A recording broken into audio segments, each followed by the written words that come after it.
Hello and welcome to policy x. मैं हूँ सोनाली जोशी और इस वीडियो में हम एक काफ़ी हेल्पफुल टॉपिक के बारे में बात करेंगे। ये टॉपिक है एलआईसी डेथ क्लेम का प्रोसेस।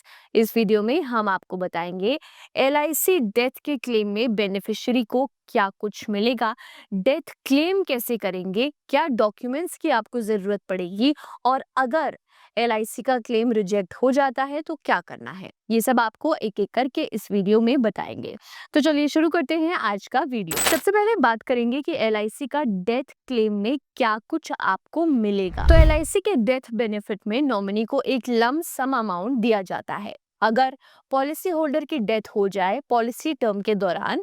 इसमें सम अश्योर्ड और कोई बोनस या फिर एक्स्ट्रा बेनिफिट भी इस लमसम अमाउंट में इंक्लूडेड होते हैं। एलआईसी डेथ क्लेम कैसे करेंगे, चलिए ये समझा देते हैं। एलआईसी डेथ क्लेम करने के लिए सबसे पहले एलआईसी के नियरेस्ट ब्रांच से आपको कांटेक्ट करना है या उनके कस्टमर केयर या हेल्पलाइन नंबर पर कॉल करें। अब क्लेम प्रोसेस के लिए जरूरी डॉक्यूमेंट्स आपको इकट्ठा करने हैं। डॉक्यूमेंट्स जैसे कि original policy document, death certificate issued by the local municipal authority, claim form available at LIC branches, nominees और बेनिफिशियरीज आईडी और address proof. LIC submitted documents को वेरीफाई करेगा और अगर सब कुछ सही पाया गया तो क्लेम आपका अप्रूव हो जाएगा। वेरिफिकेशन के बाद डेथ क्लेम अमाउंट नॉमिनी के अकाउंट में ट्रांसफर सक्सेसफुली हो जाएगा। एलआईसी में डेथ क्लेम्स को अर्ली और नॉन अर्ली कैटेगरीज में दो कैटेगरीज में डिवाइड किया जाता है। अब समझते हैं अर्ली डेथ क्लेम्स क्या होते हैं। यानी कि जब पॉलिसी होल्डर की पॉलिसी टर्म के 3 साल के अंदर डेथ हो जाती है उसे अर्ली डेथ क्लेम कहते हैं। नॉन अर्ली डेथ क्लेम में जो पॉलिसी होल्डर की 3 साल के बाद डेथ होती है उसे नॉन अर्ली कहा जाता है। अब कौन से डॉक्यूमेंट्स की आपको जरूरत पड़ेगी, ये डॉक्यूमेंट्स आपको ध्यान देने हैं कि आपके पास हो। सबसे पहले आपके पास क्लेम फॉर्म ए होना चाहिए, क्लेमेंट स्टेटमेंट डिसीज और क्लेमेंट्स के डिटेल्स के साथ होने चाहिए, certified extract from death register होने चाहिए, फॉर्म 3801 यानी कि discharge form, proof of age यानी क्लेमेंट और डिसीज का पैन कार्ड, आधार कार्ड या फिर दोनों के दोनों, एविडेंस ऑफ टाइटल यानी कि अगर पॉलिसी में नॉमिनी असाइन नहीं किया गया तो इंश्योर्ड के एस्टेट का टाइटल प्रूफ आपके पास होना चाहिए। ओरिजिनल पॉलिसी डॉक्यूमेंट्स भी आपके पास होने चाहिए, इसका खास ध्यान रखिए।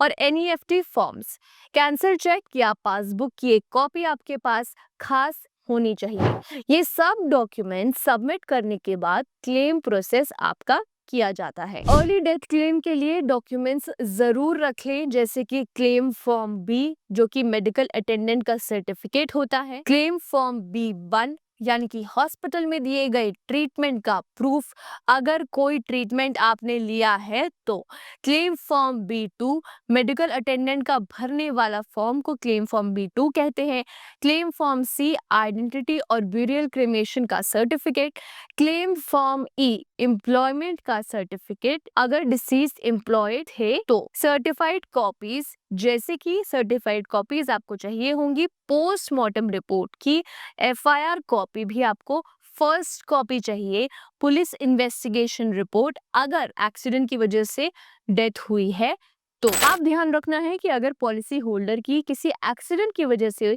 डेथ होती है तो उसका प्रोसेस अलग है, उसका डेथ क्लेम अलग होगा। अगर पॉलिसी होल्डर की मौत एक्सीडेंट की वजह से होगी तो एलआईसी एक्सीडेंट बेनिफिट राइडर के अंडर आपको क्लेम करना होगा।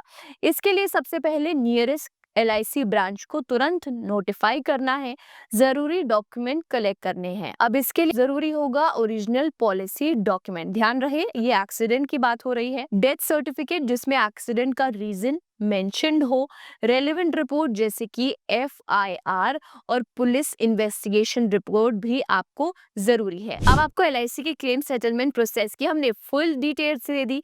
ध्यान दें डॉक्यूमेंट्स के कॉपीज बनाकर रखें ताकि आप सबमिट किए गए डॉक्यूमेंट्स को ट्रैक कर सकें। ये तो था एक हेल्पफुल वीडियो। अगर आप ऑनेस्ट और एक्सपर्ट एडवाइस चाहते हैं या फिर हेल्थ या टर्म प्लान लेना चाहते हैं तो आज ही अपनी कॉल बुक करें। अपने टाइम के हिसाब से कॉल बुक करने के लिए लिंक आपको डिस्क्रिप्शन बॉक्स में मिल जाएगा। Policy x, no spam, no gimmicks.